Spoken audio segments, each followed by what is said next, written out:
দেশে জ্বালানি সংকটের মধ্যে ডিজেল বিমানে জ্বালানি রপ্তানি শুল্ক কমালো কেন্দ্র।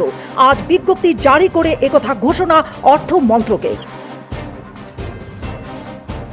আল কায়দার নাম করে ইমেল পাঠিয়ে ভবানীপুর থানায় মুখ্যমন্ত্রী শুভেন্দু অধিকারীকে খুনের হুমকি, ঘটনায় এসটিএফের জালে এক যুবক।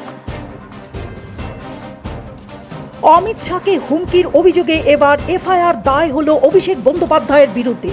রাজীব সরকারের অভিযোগের ভিত্তিতে বিধাননগর সাইবার ক্রাইম থানায় দায় করা হল এফআইআর। শনিবার বিজেপির নেতা মিঠুন চক্রবর্তীর নিউ টাউনের বাড়িতে যান মুখ্যমন্ত্রী শুভেন্দু অধিকারী। শপথ নেওয়ার পর এই প্রথম আলাদা করে মিঠুনের সঙ্গে বৈঠক করলেন শুভেন্দু অধিকারী।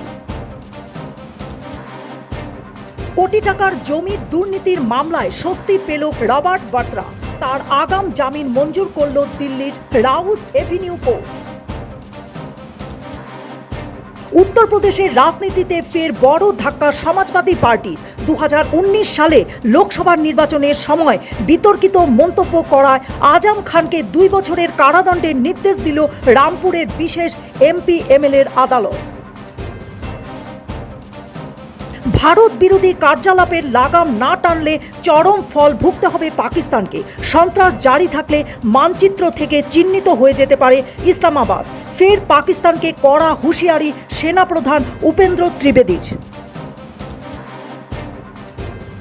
ফারাক্কা বাঁধ নিয়ে ভারতকে নিশানা করলেন বাংলাদেশের মন্ত্রী ফাকরুল। ভারতের ফারাক্কা বাঁধ বাংলাদেশের জন্য মরান ফাঁদে পরিণত হয়েছে, দিল্লিতে তোপ তারেকের মন্ত্রী ফাকরুলের। পাকিস্তানের জন্য ইরানের সঙ্গে যুদ্ধবিরতিতে রাজি হয়েছে আমেরিকা। চীন থেকে ওয়াশিংটন ফেরার পথে সাংবাদিকদের একথা জানালেন ডোনাল্ড ট্রাম্প।